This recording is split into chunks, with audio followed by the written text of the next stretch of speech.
Gold, trusted gold buyers. మీరు తాకట్టు పెట్టిన బంగారాన్ని విడిపించి ఈ రోజు ఉన్న మార్కెట్ ధరకు కొనబడను.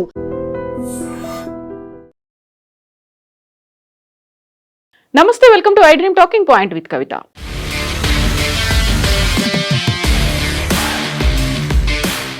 అమెరికా రాజధాని వాషింగ్టన్ డీసీలో జరిగిన ప్రతిష్టాత్మక వైట్ హౌస్ కరస్పాండెన్స్ డిన్నర్ కార్యక్రమం కాల్పుల ఘటనతో ఒక్కసారిగా అగ్రరాజ్యమంతా ఉలిక్కిపడింది. అమెరికా అధ్యక్షుడు డొనాల్డ్ ట్రంప్ పాల్గొన్న ఆ కార్యక్రమంలో ఒక దుండగుడు బహుళ ఆయుధాలతో భద్రతా చెక్ పాయింట్ పైకి దూసుకొచ్చి కాల్పులకు ప్రయత్నించడం తీవ్ర కలకలం రేపింది. భద్రతా సిబ్బంది సమయోచితంగా స్పందించడంతో పెద్ద ప్రమాదం తప్పిన ఘటన తర్వాత ట్రంప్ కూడా తనే లక్ష్యంగా కాల్పులు జరిపినట్లు చేసిన వ్యాఖ్యలు చేయడం మరింత సంచలనంగా మారింది. ఇదే మొదటిసారి కాదని కూడా అనడంతో గత ఘటనలు కూడా చర్చనీయాంశమయ్యాయి. అసలు ఏం జరిగింది, ఎలా జరిగింది, నిందితుడెవరు? ఈ ఘటనకు సంబంధించి పోలీసులు 31 ఏళ్ల కోల్ థామస్ అలెన్ అనే వ్యక్తిని అదుపులోకి తీసుకున్నారు. అతడు కాలిఫోర్నియాలోని టోరెన్స్ ప్రాంతానికి చెందినవాడిగా గుర్తించారు. ఇంజనీరింగ్ చదివినటువంటి అలెన్ కంప్యూటర్ సైన్సెస్ లో మాస్టర్స్ పూర్తి చేసినట్లు సమాచారం. ప్రస్తుతం అతడిని ఆసుపత్రిలో ఉంచి వైద్య పరీక్షలు నిర్వహిస్తున్నారు. అధికారికంగా పూర్తి వివరాలు వెల్లడించకపోయినా అతడి నేపథ్యం, ఉద్దేశం వంటి అంశాలపై దర్యాప్తు కొనసాగుతోంది. అతడు హోటల్లో గెస్ట్ గా ఉన్నాడా లేదా బయట నుంచి వచ్చాడా అన్న అంశాలపై కూడా ఇప్పుడు దర్యాప్తు కొనసాగుతోంది. వాషింగ్టన్లోని ప్రముఖ హిల్టన్ హోటల్లో డిన్నర్ నిర్వహించారు. రాజకీయ నాయకులు, మీడియా ప్రతినిధులు, ప్రముఖులు పెద్ద సంఖ్యలో హాజరైన ఆ కార్యక్రమానికి అత్యంత కట్టుదిట్టమైన భద్రతా ఏర్పాట్లు చేశారు. దాదాపుగా 2500 మంది హాజరైనటువంటి ఈ కార్యక్రమం జరుగుతున్న సమయంలో అనూహ్యంగా ఒక వ్యక్తి అనుమానాస్పదంగా ప్రవర్తిస్తూ చెక్ పాయింట్ వైపుకు దూసుకొచ్చాడు. అతడి వద్ద షార్ట్ గన్, హ్యాండ్ గన్లతో పాటు పలు కత్తులు ఉన్నట్లుగా పోలీసులు తెలిపారు. సీక్రెట్ సర్వీస్ సిబ్బంది అతడిని ఆపేందుకు ప్రయత్నిస్తే ఉద్రిక్త పరిస్థితులు నెలకొన్నాయి. ఈ క్రమంలో కాల్పులు చోటు చేసుకున్నాయి. వెంటనే అప్రమత్తమైన భద్రతా సిబ్బంది అతడిని అదుపులోకి తీసుకున్నారు. ఈ ఘటనలో ఒక సీక్రెట్ సర్వీస్ ఏజెంట్ కు గాయమైంది. అయితే అతడు ధరించిన బుల్లెట్ ప్రూఫ్ జాకెట్ కారణంగా ప్రాణాపాయం తప్పిందని అధికారులు చెప్పారు. పడిన అధికారి ప్రస్తుతం ఆసుపత్రిలో చికిత్స పొందుతూ కోలుకుంటున్నాడు. ఈ ఘటనపై స్పందించిన అధ్యక్షుడు ట్రంప్ దుండగుడిని లోన్ ఊల్ఫ్ గా అభివర్ణించాడు. నా అభిప్రాయం ప్రకారం ఇది ఒంటరి వ్యక్తి చేసినటువంటి దుశ్చర్య, పెద్ద కుట్రకు సంబంధించినటువంటి ఆధారాలు లేవు అని ట్రంప్ అన్నారు. ఈ దాడికి అంతర్జాతీయ పరిణామాలతో సంబంధం లేదని కూడా స్పష్టం చేశారు. ఘటన అనంతరం మీడియాతో మాట్లాడినటువంటి ట్రంప్ భద్రతా లోపాలపై ఆందోళన వ్యక్తం చేశారు. కార్యక్రమం జరిగిన హోటల్లో అంతగా సురక్షితమైన ప్రదేశం కాదంటూ వ్యాఖ్యానించారు. భవిష్యత్తులో ఇలాంటి కీలక కార్యక్రమాలకు మరింత భద్రత కలిగించాల్సినటువంటి ప్రదేశం, అలాంటి అవసరం ఉంది అని ట్రంప్ అన్నారు. వాషింగ్టన్ హిల్టన్ హోటల్లో అమెరికా అధ్యక్షుడు డొనాల్డ్ ట్రంప్ లక్ష్యంగా జరిగిన దాడి ఘటనపై దర్యాప్తు ముమ్మరంగా సాగుతోంది. నిందితుడు అలెన్ కాల్పుల ఘటనకు ముందు తన కుటుంబ సభ్యులకు రాసిన లేఖను దర్యాప్తు అధికారులు నిశితంగా పరిశీలిస్తున్నారు. ఒక పీడోఫైల్, రేపిస్ట్, దేశద్రోహిని అంగీకరించేదే లేదు అంటూ అలెన్ ఆ లేఖలో పేర్కొన్నట్లుగా దర్యాప్తు అధికారులు గుర్తించారు. అయితే ఈ ఆరోపణలను డొనాల్డ్ ట్రంప్ తీవ్రంగా ఖండించారు. అతడు తీవ్రవాద భావజాలం ఉన్న వ్యక్తి అని ఒక వార్తా సంస్థకి ఇచ్చిన ఇంటర్వ్యూలో ట్రంప్ అన్నారు. అలాగే కాల్పులు జరిగిన సమయంలో తాను భయపడలేదని కూడా చెప్పారు. కుటుంబ సభ్యులకు అలెన్ లేఖ రాశారు.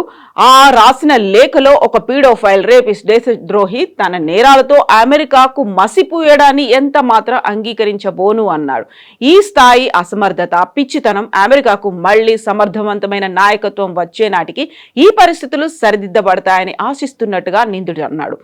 విందు జరిగిన వేదిక వద్ద ఉన్న భద్రతా ఏర్పాట్ల గురించి కూడా లేఖలో ప్రస్తావించాడు అలెన్. భద్రతా సిబ్బంది ప్రధానంగా నిరసనకారులను అదుపు చేయడం, అతిథులపైన దృష్టి సారించినట్లుగా రాశాడు. అందువల్ల ఎవరికి అనుమానం రాకుండా ఆయుధాలతో హోటల్ లోపలికి ప్రవేశించగలిగినట్టుగా నిందితుడు అలెన్ తన లేఖలో పేర్కొన్నారు.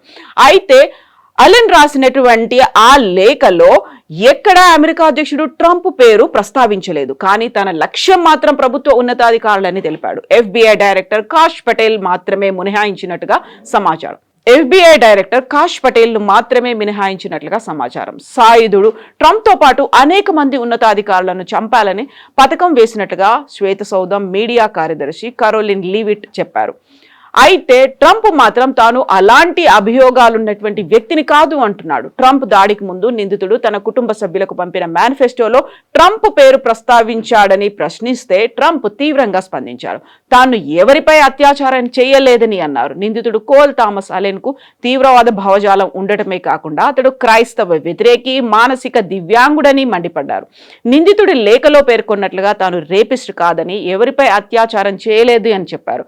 తాను బాలల పట్ల లైంగిక ఆకర్షణ ఉన్న పీడోఫైల్ కాదని కూడా చెప్పారు. ఓ మానసిక రోగి రాసిన చెత్త విషయాలను ప్రజలకు అవసరం లేదని ట్రంప్ అన్నారు. అలాగే మీడియాపై కూడా తీవ్రంగా స్పందించారు. మీరంతా చెడ్డవాళ్లు, అలాంటి మతిస్థితం లేని వ్యక్తి రాసినటువంటి విషయాలు చదవకూడదు అంటూ ట్రంప్ అసహనం వ్యక్తం చేశారు. అయితే కాల్పులు జరిగినటువంటి సమయంలో తాను భయపడలేదు అంటూ ట్రంప్ అన్నారు. ఏం జరుగుతుందో స్వయంగా చూడాలనిపించిందని కూడా ట్రంప్ చెప్పారు.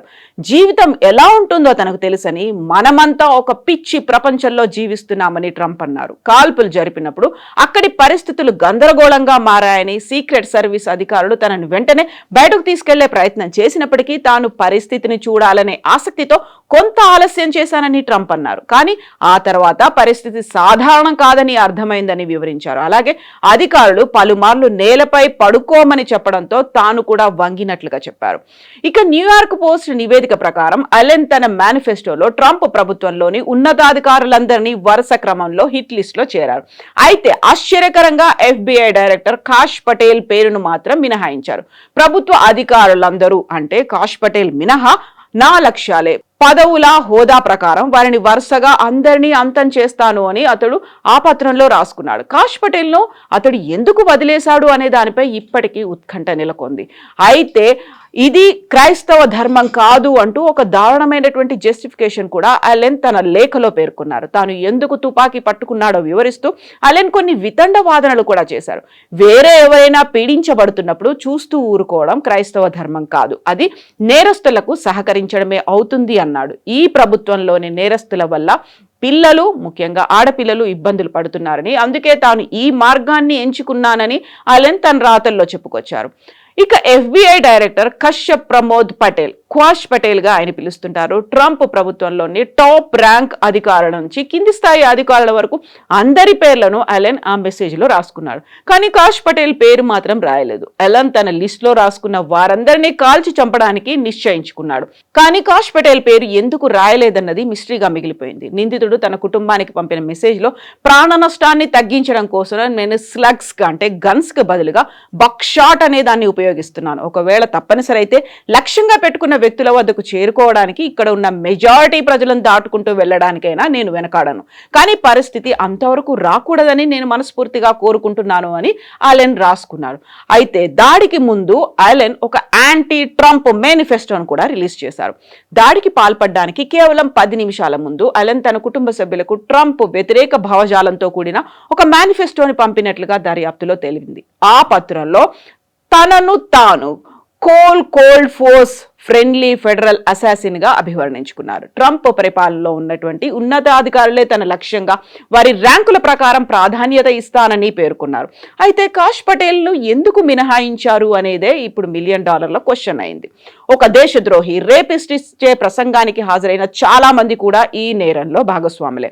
అవసరమైతే లక్ష్యాలను చేరుకోవడానికి అందరినీ దాటుకొని వెళ్తాను అనేటువంటి ఆ మాట ఇతరుల అణచివేతకు గురవుతున్నప్పుడు చూస్తూ ఊరుకోవడం కూడా నేరంలో భాగస్వామ్యం కావడమే అంటూ అలెన్ తన చర్యను సమర్థించుకున్నట్టుగా ఆ లేఖలో కనిపిస్తోంది. అయితే ఇక్కడ భద్రతా వైఫల్యంపై కూడా విమర్శలు వస్తున్నాయి. హోటల్ భద్రతపై అలెన్ తీవ్ర విమర్శలు చేశాడు.